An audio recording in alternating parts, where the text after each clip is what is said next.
we have to get right into our topic because we Yes. spent so much time on the first one yapping our face off. Yes. Is it truly possible to be in love with two people at the same time? Yes. I think it is too. Now, is this just something that people say when they don't love their partner anymore? Most people will say that it isn't possible to love two people because there's got to be something wrong in your relationship if you're in love with somebody else. Now, I'm not saying that I agree with it. I'm just saying I truly believe it is possible. Yeah. Because it doesn't mean that you don't love the person you're with because you've met somebody else that brings out something different in you. It could be an emotional connection. Maybe you have a great sex life at home, but you don't have an emotional connection.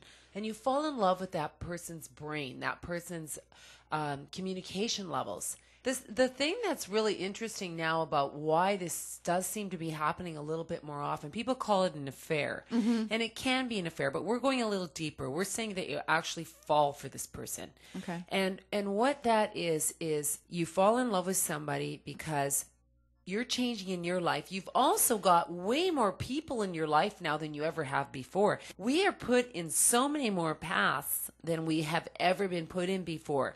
So that forbidden fruit is way more in our faces than it's ever been before. So that is who's so to true about say- modern society, Yeah. because especially with women working out of the home, there are so many variables, so many opportunities to meet other people that might be better suited for you.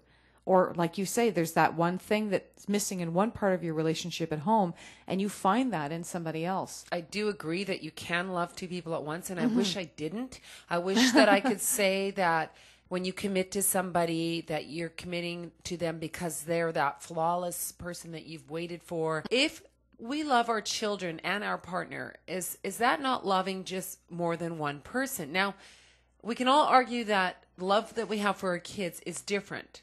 But is it really? And listen to me for a sec. Okay, so the only thing that separates the love for a child and the love for a partner is the sex, for the most part. Yes. Okay? Yes. So we're still loving more than one person. People just don't put it into perspective when you're talking about children. Oh, that's different. It's not really different. It's unconditional love that you have for somebody, Right. whether it's your child, whether it's your sister, your brother, or your partner. So why can't we take that scenario and believe that it could happen in a mature partnership relationship with a member of the opposite sex, or in a gay relationship, member of the same sex? Yeah, and I think that's what happens with people when all of a sudden they gravitate somewhere else. It's not because they're trying to be, well, there are some bastards out there, girls and guys, that try to do it just because they want the thrill. Yeah. But for the most part, I don't think you really go looking for it. I think it's something that happens because of what you're dealing with in your life at the time. So you're saying it's psychologically you're filling a void. But so is that not then emotionally cheating? Of course, it's still cheating. Yeah. Oh, no matter how you look at it. Okay. Totally.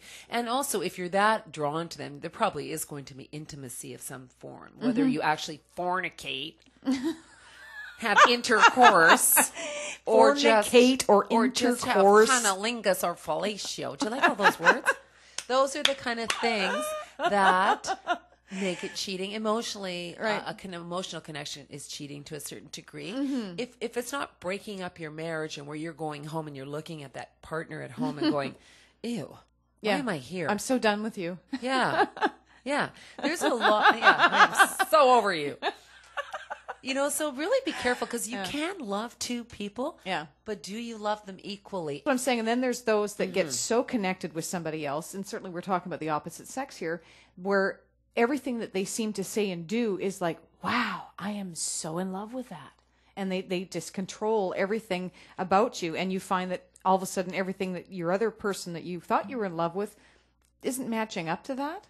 So there's that situation too. And you're always going to find faults with the people that you're with that you've made a commitment to, that you know you love, but you love them for certain reasons, for certain things. And what happens if the person you're smitten with, it's reciprocal, and all of a sudden you start out by just having a conversation, and then it becomes more and becomes more and becomes more, and you're not having sex with them yet, but you are the pheromones are just like Raging. zzz Yeah. between you both.